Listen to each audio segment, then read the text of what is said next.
नमस्कार दोस्तों, कैसे हैं आप लोग। हमारे YouTube चैनल श्री जीवन मंथन पर आपका हार्दिक स्वागत है। आज हम सुनेंगे माघ मास महात्म्य का 27वां अध्याय। लेकिन वीडियो शुरू करने से पहले मेरा आपसे अनुरोध है कि हमारे चैनल को सब्सक्राइब करना ना भूलें और बेल आइकन के बटन को दबाइए ताकि हमारे चैनल से संबंधित ताजा अपडेट्स आपको मिलती रहे। और अगर हमारा वीडियो आपको पसंद आता है तो लाइक शेयर करना भी ना भूलें। आपके सुझाव भी सादर आमंत्रित हैं। प्रेत कहने लगा कि हे पथिक, मैं इस समय तुम्हारे पास जो यह गंगा जल है उसे मांगता हूँ, क्योंकि मैंने इसका बहुत कुछ महात्म्य सुना है।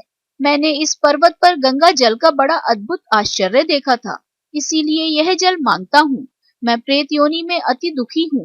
एक ब्राह्मण अनाधिकारी को यज्ञ कराकर ब्रह्म राक्षस हो गया। वह हमारे साथ 8 वर्ष तक रहा। उसके पुत्र ने उसकी अस्थियों को इकट्ठा करके गंगा में कनखल स्थान में गिरवा दिया। उसी समय वह राक्षसत्व त्याग कर सदगति को प्राप्त हुआ। मैंने प्रत्यक्ष देखा है, इसीलिए मैंने तुमसे प्रार्थना की है।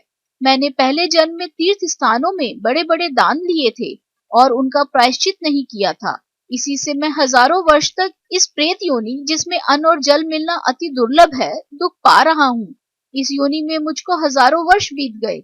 इस समय आप जल लेकर मेरे प्राणों को, जो कंठ तक आ गए हैं, बचाओ। कुष्ठ आदि रोग से भी मनुष्य प्राणों को त्याग करने की इच्छा नहीं करता।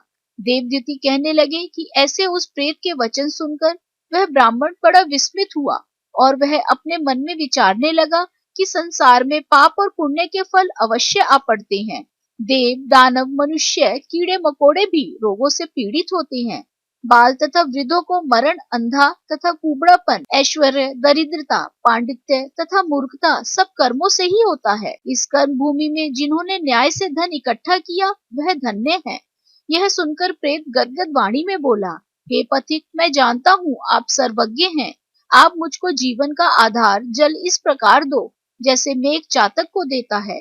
तब पथिक कहने लगा कि हे प्रेत, मेरे माता पिता भृगु क्षेत्र में बैठे हैं। मैं उन्हीं के लिए जल लाया हूँ। अब बीच में तुमने गंगा के संगम का जल मांग लिया।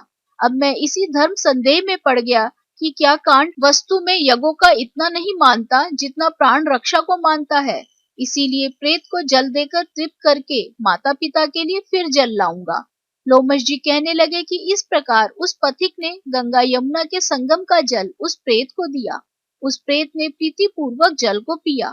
उसी समय वह प्रेत शरीर को छोड़कर दिव्य देहधारी हो गया। ब्राह्मण कहने लगा कि बिंदु मात्र गंगा जल से वह प्रेत मुक्त हो गया।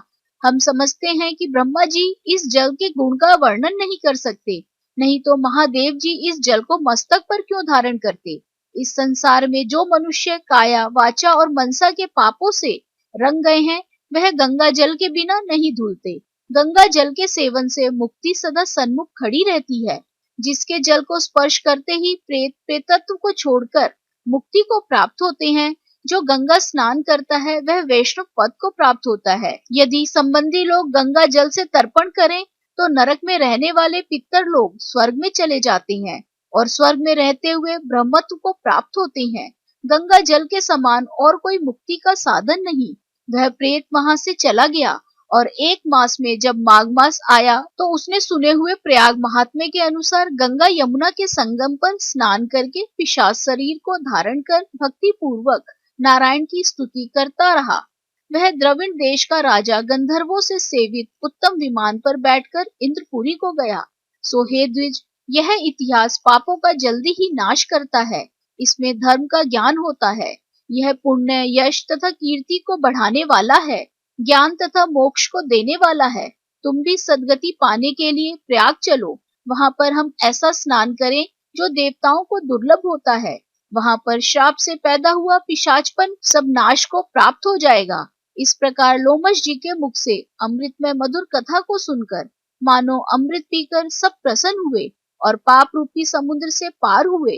उन्हीं के साथ सब लोगों ने दक्षिण दिशा को प्रस्थान किया। इस प्रकार माघ मास महात्म्य में 27वां अध्याय संपूर्ण। कल हम सुनेंगे माघ मास महात्म्य का 28वां अध्याय। आशा करते हैं दोस्तों माघ मास महात्म्य का 27वां अध्याय आपको पसंद आया होगा।